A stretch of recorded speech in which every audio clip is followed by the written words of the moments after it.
Hello दोस्तों, कैसे हो आप सभी लोग। उम्मीद करता हूँ बहुत अच्छे और बेहतरीन होंगे। आज हम बात करने वाले हैं एसएससी जीडी कांस्टेबल के एग्जाम रिव्यू के बारे में। दोस्तों, मेरा एग्जाम 21 मई को थर्ड शिफ्ट में हो चुका है और आज मैं आपको बताने वाला हूँ कि एग्जाम में कैसे प्रश्न पूछे जा रहे हैं, प्रश्न कहाँ से आ रहे हैं और एग्जाम का लेवल ईजी आ रहा है या हार्ड। तो दोस्तों, ये सब बताने से पहले मैं आपको मेरे पिछले मॉक टेस्टों के कुछ स्क्रीनशॉट दिखाना चाहता हूँ। दोस्तों, मैंने एसएससी जीडी कांस्टेबल के लगभग 100 से भी ज्यादा मॉक टेस्ट दिए थे पहले वाले, जिनमें से मैंने लास्ट मॉक टेस्ट 18 मई को आरडब्ल्यू ऐप पर डाला गया था, वो वाला दिया था, जिसमें मेरे 133 मार्क्स आ रहे थे। और 20 मई को मैंने टेक्स्ट बुक पर भी एक टेस्ट दिया था, जिसमें 130 नंबर आ रहे थे मेरे। तो ओवरऑल मैंने जितने भी मॉक टेस्ट दिए थे पिछले, उन सब में मेरे एवरेज मार्क्स 130 के आसपास आ रहे थे। तो दोस्तों, हम बात करते हैं एग्जाम पेपर की। एग्जाम पेपर कैसा आ रहा है, हार्ड आ रहा है या इजी आ रहा है। तो दोस्तों, मैंने जो एग्जाम देख रहा हूँ उसके आधार पर तो एग्जाम बिल्कुल हार्ड ही आ रहा है। मतलब ये जो मॉक टेस्ट वगैरह थे, इनसे तो काफी हार्ड पेपर में पूछा जा रहा है। तो दोस्तों, बात करते हैं मैथ की। मैथ में मेरी जो शिफ्ट में प्रश्न पूछे गए थे, काफी हार्ड प्रश्न पूछे गए थे। मतलब इजी प्रश्न नहीं थे, काफी हार्ड प्रश्न थे, जिनमें से 3 प्रश्न तो सिंप्लीफिकेशन से रिलेटेड थे। जिनमें से एक प्रश्न तो ऐसा था जिसमें 18 प्लस 20 प्लस 22 ऐसे डॉट डॉट करके 98 तक संख्याओं का योग ज्ञात करना था। और एक दूसरा प्रश्न था सिंप्लीफिकेशन का, उसमें 11 से क्रमागत 30 तक संख्याओं का योग ज्ञात करना था, जिसमें मेरे आंसर 410 आया था। तो ये 2 प्रश्न सिंप्लीफिकेशन थे। इनके अलावा एक प्रश्न और था सिंप्लीफिकेशन से रिलेटेड। इसके अलावा एक प्रश्न नल और टंकी से संबंधित था और 2 प्रश्न मेंसुरेशन से आए थे, जिसमें वर्ग की भुजा दे रखी थी। एक में तो वर्ग की भुजा 21 दे रखी थी और वर्ग का विकर्ण पूछ रहा था, और दूसरे प्रश्न में भी वर्ग की भुजा 22 दे रखी थी और वर्ग का विकर्ण पूछ रहा था। इनके अलावा 2 प्रश्न रेशो से पूछे गए थे, जिनमें से एक में तो विक्रय मूल्य और लाभ, क्रय मूल्य और लाभ का रेशो बताना था, और एक जो दूसरा प्रश्न था उसमें अल्कोहल और जल का रेशो पूछा गया था। बाकी मेरी शिफ्ट में बोट और स्ट्रीम से एक भी प्रश्न नहीं पूछा गया था। सभी जितने क्वेश्चन थे इनसे रिलेटेड थे, मतलब बोट और स्ट्रीम से कोई भी क्वेश्चन नहीं आया था। और इनके अलावा बात करते हैं हम रीजनिंग की। तो रीजनिंग में मेरी शिफ्ट में काफी हार्ड प्रश्न पूछे गए थे रीजनिंग में भी, जिनमें से 3 से 4 प्रश्न तो नंबर एनालॉजी से संबंधित थे, जिनमें अगली संख्या ज्ञात करनी थी, और 1-2 प्रश्न में मतलब एबीसीडी से संबंधित थे, जिनमें अगला पद ज्ञात करना था कि अगला पद कौन सा होगा। 2 प्रश्न मेरे फिगर से संबंधित थे, आकृतियों से संबंधित, जिनमें 4 आकृतियां दी गई थी और उनसे अगली वाली जो आकृति थी वो ज्ञात करनी थी। और इनके अलावा 1-2 प्रश्न सीटिंग अरेंजमेंट से संबंधित थे और 3 प्रश्न मेरे क्लॉक से संबंधित भी आए थे मेरी शिफ्ट में, जिनमें से 2 प्रश्नों में तो घंटे और मिनट की सुई के बीच कोण ज्ञात करना था, और एक प्रश्न क्लॉक से संबंधित ऐसा था जिसमें मतलब टाइम दे रखा था कि इतने मिनट में सेकंड की सुई इतनी आगे हो जाती है, तो रियल टाइम घड़ी कब बताएगी। तो एक प्रश्न ऐसा पूछा गया था।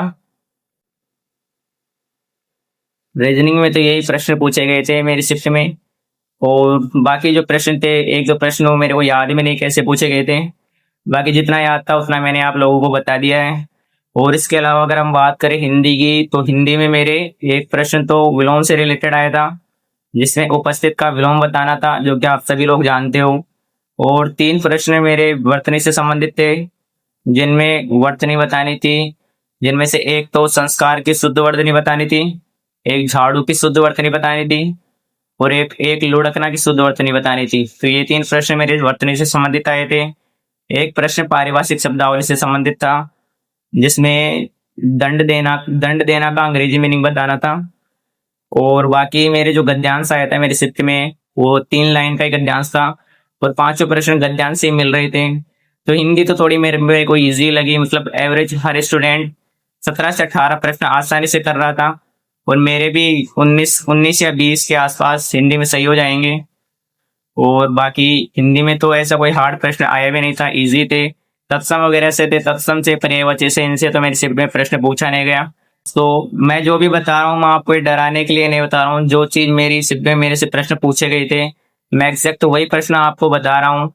और दोस्तों, इनके अलावा अगर हम बात करें जीके की, तो जीके में मेरी शिफ्ट में जो प्रश्न थे, जीके के मैंने पिछले इतने मॉक टेस्ट वगैरह में इतने मतलब जीके की मैंने सबसे अधिक प्रिपरेशन ही जीके की करके गया था। बट जीके में वहां जाने के बाद पेपर बिल्कुल अजीब सा लगा। मतलब जीके में तो पढ़ा हुए में से कुछ आया ही नहीं। काफी अलग पेपर था जीके में, जिनमें से एक प्रश्न तो मतलब ऐसे बता रखा था कि कलिंग वास्तुकला से संबंधित मंदिर कौन सा है। तो इसमें तीन चार ऑप्शन थे, तो इसमें आंसर जो था वो जगन्नाथ मंदिर है पूरी ओडिशा का, वो वाला था। और इनके अलावा एक प्रश्न में ऐसे पूछा जा रहा था कि मतलब नाम दे रखा था एक महिला का, और पूछा जा रहा था कि ये कौन से नंबर के भारत की राष्ट्रपति है। इनके अलावा जीके में 4 से 5 प्रश्न करंट अफेयर से पूछे गए थे, जो कि मेरे तो बिल्कुल समझ में नहीं आई कैसे कैसे प्रश्न पूछे जा रहे थे। काफी हार्ड था जीके का पेपर। और मेरी शिफ्ट के सभी बच्चों का यही था, मतलब एवरेज हर स्टूडेंट का जीके में तो 9 से 10 क्वेश्चन ही सही हो रहे थे। और मेरे भी लगभग इतने ही सही होंगे, क्योंकि जीके बिल्कुल पढ़े हुए में से बिल्कुल आई ही नहीं। काफी हार्ड पेपर था जीके का। और एक दो प्रश्न जो थे जीके में, एक प्रश्न ऐसा था जिसमें मतलब गोल्फ से संबंधित रिलेटेड प्रश्न था, गोल्फ खेल से, वो भी पूछा गया था 2025 में। ब्रिक्स वगैरह का ऐसा कुछ संस्थान वगैरह पूछा गया था।